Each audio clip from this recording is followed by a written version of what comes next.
Peraí só.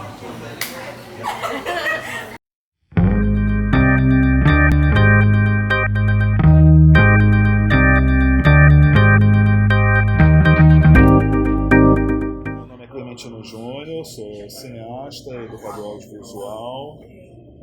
Comando um cineclube chamado Atlântico Negro desde 2008, que é um cineclube dedicado ao cinema da diáspora africana, ou seja, todos os filmes em que os personagens negros sejam protagonistas ou que a cultura negra seja protagonista. E o audiovisual entrou na minha vida não necessariamente pela técnica audiovisual, mas pela escrita audiovisual. Meus pais são artistas, né, são atores, e passam a maior parte da carreira deles trabalhando em teatro e cinema. Então, todo o papel que tinha em casa, quando eu aprendi a escrever e aprendi a desenhar, era o papel de script de novela, né, os roteiros de novela. Então, virava o roteiro ao contrário, que já folhava em branco, para fazer minhas histórias em quadrinhos. E isso foi engraçado, porque a primeira vez que eu dei aula na minha vida, eu sabia explicar muito bem como se fazia um roteiro, porque eu sou autodidata na minha relação com o audiovisual.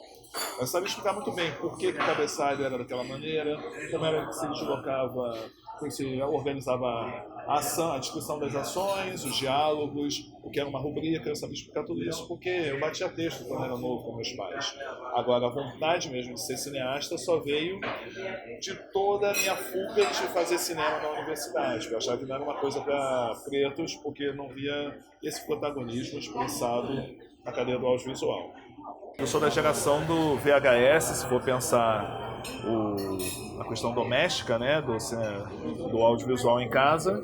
E quando eu comecei a me interessar pelo audiovisual, o único curso que eu cheguei a fazer foi um curso de edição no formato que já não existia naquela época, que era o Umatic, que tinha um curso na Fundição Progresso, que até o professor já é falecido, e ele ensinava em máquinas Umatic, máquina de corte seco, com uma mesinha de corte para play e rec.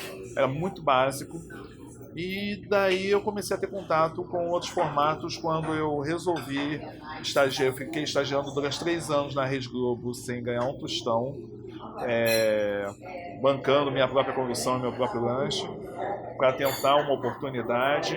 Mas foi bom que eu tive contato com máquinas de 1 polegada, que eram rolos enormes, que eram nos quais eles gravavam as cenas de estúdio, e os formatos Betacam, que era um formato Betacam SP, que era um formato muito popular ainda nos anos 90. Isso eu estou falando de 93, 94, né? Final do século passado. E quando eu resolvi batalhar minha vida, eu estava começando o Avid, estava começando o digital, e eu comprei uma plaquinha de captura de vídeo chamada Video Blaster, que era uma placa que capturava num formato que hoje em dia vocês vão rir. Era 320 por 240, quer dizer, o formato mínimo chulé do YouTube era o formato top de linha que eu trabalhava naquela época, e capturava as coisas de VHS que eu filmava, tudo mais, começava a editar algumas coisas para os amigos, e até o momento que eu entrei numa produtora que já tinha a primeira versão do Adobe Premiere, e foi onde eu comecei a trabalhar com edição em 93 para 94. Como eu fui autodidata, foi muito na base da tentativa e erro. O Adobe Premiere naquela época, ele já era um programa bem instintivo, né, um aplicativo bem instintivo. Então você entendia aquela lógica do corte seco, das fusões. Eu fui começando a descobrir defeitos especiais, então transformar certas questões, justamente trabalhar com uma compressão muito baixa, né, na qualidade do vídeo. Na produtora a gente trabalhava com edição de vídeo para CD-ROM, para primeiros jogos interativos em CD-ROM. Então teve um material do Pioneiros do Cinema Brasileiro, do Jurandir Noronha, que foi uma versão desse documentário, desse material sobre os primeiros filmes feitos no Brasil, que ele tinha um melhor acervo, né? E foi tudo transferido para CD-ROM. Eu que fiz toda a digitalização de materiais da Carmen Miranda, de coisas assim bem antigas, mas para baixa resolução, 320 por 240, para rodar em CD-ROM. E daí fui migrando para outros formatos até o momento que chegou uma oportunidade em 97 de eu viajar para Moçambique e trabalhar na primeira produtora com equipamento digital. Por causa disso eu fui para em Moçambique, porque já tinha um kit nessa produtora, todo baseado em alguns desses softwares. Eu levei o Adobe Premiere comigo, eles trabalharam com um software de edição chamado Speed Razor na época, e depois passaram para um que estava revolucionando o mercado, mas não engatilhou, que foi o Velocity. Acho até engraçado assim, falar disso depois de tanto tempo, que eu nunca mais, já, desde 99, que eu não falo em nenhum desses programas. E então, foi essa evolução paulatina assim, de software. Tem um filme que vai ser exibido esse próximo sábado, agora dia 19 de maio, na Cinemateca do Mangue, que foi meu segundo curta-metragem em animação, chamado Sequestro de Bellini, que ele foi todo assim, finalizado com um recorte digital, que na época a gente ainda nem usava essa linguagem, recorte digital, no Adobe Premiere, animado lápis no papel, mas aí tratado, misturado com fotografia, e com usando uma Kodak 1.3 megapixels. Para vocês sentirem, quando estamos falando de 2002 para finalizar em 2003 um filme, a sensação na época era uma máquina que o que hoje em dia se considera Full HD, aquilo ali era o máximo que uma câmera fotográfica digital fotografava, não era nem... Não se discutia RAW, formatos full frame, a gente está falando de algo bem ralé.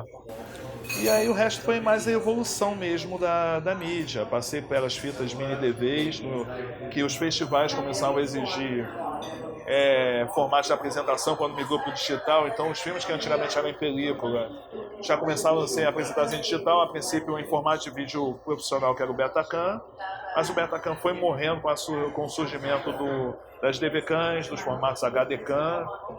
Então, mas o HDCam ainda era muito caro. Você pagar uma fita HDCam na época, ainda hoje, só para gravar um curta de 10 minutos, não é quase como você fazer hoje em dia um formato padrão de festivais, que é o DCP, que tem que codificar para um HD externo. Esse padrão de custo, 200, 300 reais, só para você ter a mídia onde você ainda ia fazer o serviço de gravação. E com isso, foi passando o tempo, passamos para o formato DV. Então, meus primeiros curtas até 2011, eu tinha câmeras portáteis. Eu sempre optei, a partir da influência de um amigo meu, que é um especialista hoje em dia, ele é um dos curadores do TEDx lá fora, o Alex Moura, mas ele me orientava muito nessa coisa assim: Clemente, porque você vai investir o dinheiro que você ganhou num trabalho numa câmera profissional que você vai usar pouco? Porque você não usa, essa te traz um custo-benefício para os seus trabalhos caseiros. Se você tiver dinheiro, um investimento num curta, aí você vai e aluga uma câmera profissional. E você trabalha com isso, sempre com câmeras portáteis, que eu coloco na bolsa. Eu então, depois que eu me tornei professor, comecei a dar muita aula em comunidades, em periferia, em lugares perigosos. Eu posso ir de ônibus com meu equipamento e chegar nos lugares mais seriam considerados lugares de risco, que nem chamam atenção, porque estou com equipamentos que cabem numa mochila básica, numa bolsa lateral, tripés leves, mas que tem uma qualidade para fazer toda uma movimentação. E é basicamente assim, né? Eu sempre fui pensando o portátil como uma forma de produzir material com qualidade a baixo custo.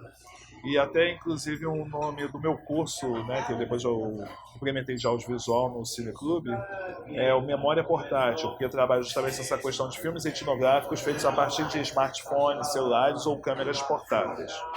Bom, trabalhando com produção independente, a gente, dependendo da câmera, vai capturar em QuickTime, né, o formato .mov, ou em MP4. Por exemplo, tem uma câmera que grava em MP4, já na H264 nativo, que é uma Xiaomi Mirrorless, que é uma câmera que tem o sensor da Sony da série A, não sei se da série A6 ou da série A7, e é 20 megapixels. E eu tenho uma antiga Panasonic que é T9000, a DC-T9000, que ela trabalha com o formato MTS, que é o mesmo formato das camcorders da Sony. Então, na verdade, o MTS vamos chamar assim, que é um MPEG metido a besta Full HD. E o MTS não abre em qualquer software. Por exemplo, para trabalhar no Final Cut, para fazer uma montagem do MTS, você tem que ter um conversor. Não sei se a última versão Final Cut já lê o MTS. O Adobe Premiere abre direto, mas já fazendo meio que uma conversão automática com arquivo temporário para poder você trabalhar com ele de uma forma como se fosse um arquivo nativo, como um MOV, como um AVI, MP4, MPEG, qualquer outro. É aquela questão, não temos estrutura de acesso a equipamentos, porque todo o mercado industrial de câmeras, equipamentos de edição, finalização, equipamentos de luz e tudo, quase todos são produzidos fora do país. Estados Unidos, China, o que for, as taxas de importação são enormes, já existem leis para cortar a taxação para uma produção de similares nacionais ou até de equipamentos melhores nacionais. Que mesmo no momento que a gente está, com perdão da palavra, num governo absurdamente fascista e nacionalista, o viés nacionalista poderia trazer, por exemplo, essa possibilidade de uma indústria nacional pensada para atender a esse mercado. Mas não é esse o caminho, até porque esse nacionalismo é um nacionalismo plástico voltado para atender ao mercado norte-americano. Aqui a coisa é pensada pequeno, nós somos capazes de fazer muito com pouco. Cada vez se cobra menos, os profissionais trabalham por menos, não tem como investir em capacitação, em atualização. E é isso, nós somos o cinema de gambiarra. Eu agora vou fazer um curso de afrofuturismo, eu gosto muito do nome do projeto, que é o Gato Mídia, que é pensando tecnologias para o futuro e linguagens para o futuro, mas a partir ainda daquele pensamento do gato, do que é acessível, do que a gente resolve, fazer realidade virtual, prendendo um celular no seu óculos e enxergando aquilo a partir de um aplicativo. Então, é isso, a gente é capaz de fazer. De certa forma, eu também trabalho dessa maneira com meus equipamentos portáteis, mas eu me preparei para trabalhar com o broadcast. Mas é isso, se a gente não aprende o que são os codecs, o que são os aplicativos, o que são os arquivos, como fazer um workflow para armazenar quantos arquivos temporários um programa como o Premiere, como o Final Cut, criam dentro do computador, que você diz, puxa, mas meu HD estava vazio quando eu comecei essa edição desse programa de 1 hora, por que agora está dizendo que está lotado? Tem que entender toda essa dinâmica para que a tecnologia jogue a nosso favor. Pense sobre tudo isso. Pense de onde eu estou partindo, o que eu posso realizar hoje e para o que a partir de hoje eu estou preparado para realizar. Como eu penso o passo adiante. Como eu penso 3 passos adiante. É um jogo de xadrez.